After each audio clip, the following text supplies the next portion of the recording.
Yo, welcome back, kembali lagi di channel Atoa Hayato. Bagaimana kabar nakama sekalian? Semoga selalu baik-baik saja. Dr. Vegapunk saat ini menjadi keberadaan yang sangat berbahaya bagi pemerintah dunia, karena dia sudah hampir menguak misteri abad kekosongan. Ancaman dari ilmuwan itu tentu lebih mengerikan dari para sarjana Ohara, hingga akhirnya para CP0 mendapatkan perintah untuk menghabisinya. Tapi berkat kedatangan Luffy dan krunya, Vegapunk jadi punya harapan untuk selamat, dan dia pun sudah memutuskan untuk pergi dari pemerintah dunia. Nah, Vegapunk seorang diri saja sudah sangat berbahaya. Lalu apa jadinya jika Vegapunk bergabung dengan Luffy, seorang Yonko yang sudah membangkitkan buah legendaris mythical Zoanika? Tentu keberadaan Vegapunk bersama Luffy menjadi hal yang sangat mengerikan.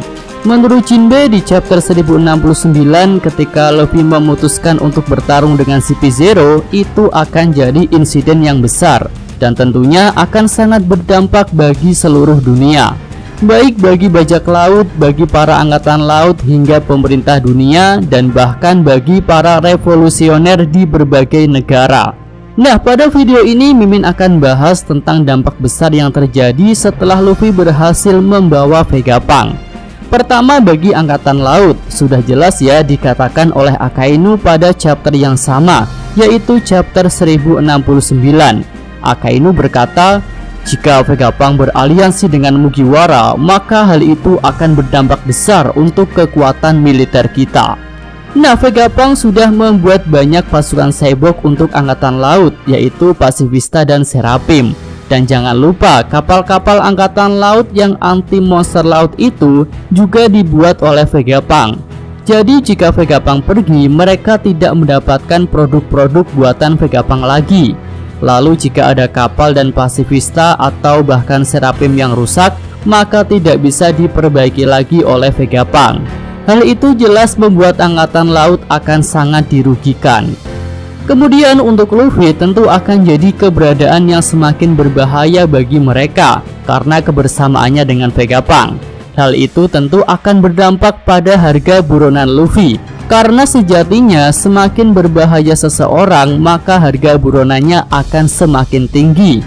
Nah, setelah arc Wano lalu, harga buronan Luffy bernilai 3 miliar berry, sama dengan Kid dan juga Law. Lalu setelah Luffy membawa Vegapunk, seharusnya harga buronan Luffy akan naik lagi, dan tak menutup kemungkinan harga buronan Luffy akan mencapai nilai di atas 4 miliar berry. Ya, dengan skenario ini maka Luffy akan jadi bajak laut generasi baru yang mencapai 4 miliar berry. Dan nilai itu tentu sudah mengalahkan rivalnya, yaitu Buggy Sencho. Haha. Ya, selanjutnya dampak bagi pemerintah dunia adalah kebobrokan mereka di masa lalu bisa diketahui oleh semua orang secara cepat. Nah, ini berkaitan dengan salah satu keinginan Vegapunk untuk membuat Punk Record menjadi pusat server data. Jika server data Punk Record yang memuat ilmu pengetahuan dari Ohara berhasil di-share ke seluruh dunia, maka orang-orang dari berbagai penjuru dunia akan sangat mudah untuk mendapatkan informasi yang sangat ditakuti oleh pemerintah dunia itu. Dan dengan skema Punk Record ini, maka penyebarluasan kebenaran yang ditutupi itu akan sangat mudah. Selain itu, pihak yang memegang sumber informasi tentu menjadi pihak yang sangat diuntungkan. Sebelumnya, pemerintah dunia berusaha menyuap Morgan agar bisa menulis berita sesuai dengan keinginan mereka. Tapi pada era baru ini, Morgan sudah memutuskan untuk menulis kebenaran yang terjadi, karena menurutnya hal yang paling menarik saat ini memang adalah kebenaran itu sendiri. Oke, lanjut, kita beralih pada dampak bagi bajak laut lain. Sampai pada titik ini, posisi Luffy sudah menjadi 4 bajak laut terkuat di dunia, yaitu Yonko. Bersama Luffy masih ada 3 Yonko lagi, yaitu Shanks, Kurohige, dan Buggy beserta Cross Guild. Nah, dari ketiga Yonko itu, tentu Kurohige lah yang punya kemungkinan besar untuk bersinggungan dengan Luffy jika Vegapunk berhasil dia selamatkan. Kurohige yang punya hobi mengumpulkan Devil Fruits tentu sangat menginginkan Vegapunk yang bisa membuat buah buatan KW hingga hampir sempurna.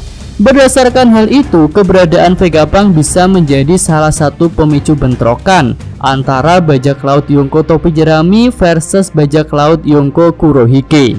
Ya tentunya dengan beberapa faktor penyebab yang lain ya. Misalnya juga tentang rencana Maki di Gap yang akan menyerang Kurohige, yang ada kemungkinan Gap akan kalah.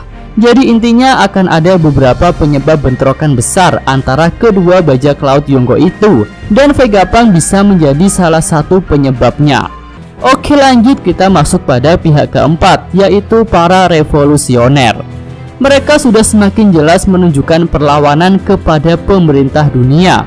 Bahkan ketika revolusi berlangsung, sudah terjadi revolusi di 8 negara. Salah satunya adalah kerajaan Lulusia yang akhirnya diulti oleh Im Sama. Nah, pada insiden Lulusia itu sosok Sabo juga ikut terlibat, hingga keberadaannya saat ini belum diketahui. Tapi sebelum insiden itu terjadi, nama Sabo sudah melambung tinggi, bahkan melebihi nama besar dari Dragon, hingga Sabo pun mendapatkan gelar Sang Kaisar Api. Gelar itu didapatkan Sabo hampir bersamaan dengan gelar Yonko yang didapatkan oleh Luffy. Nah, jika keberadaan Sabo memang belum diketahui dan pihak Revo Army yang dipimpin oleh Dragon belum bergerak, maka para revolusioner di seluruh dunia bisa merapat ke pihak Luffy, yang secara tidak langsung sudah melakukan perlawanan kepada pemerintah dunia dengan membawa Dr. Vegapunk. Sosok Luffy yang merupakan adik dari Sabo Sang Kaisar Api juga bisa menjadi panutan mereka. Apalagi jika melihat rekam jejak Luffy yang pernah bersinggungan dengan pemerintah dunia hingga membakar bendera mereka pada insiden Enies Lobby. Oke, itu aja pembahasan pada video kali ini tentang dampak yang terjadi jika Luffy berhasil membawa Vegapunk. Yang paling Mimin tunggu sih tentang kenaikan harga bounty dari Luffy. Yosa Mimin Atwa Hayato, terima kasih.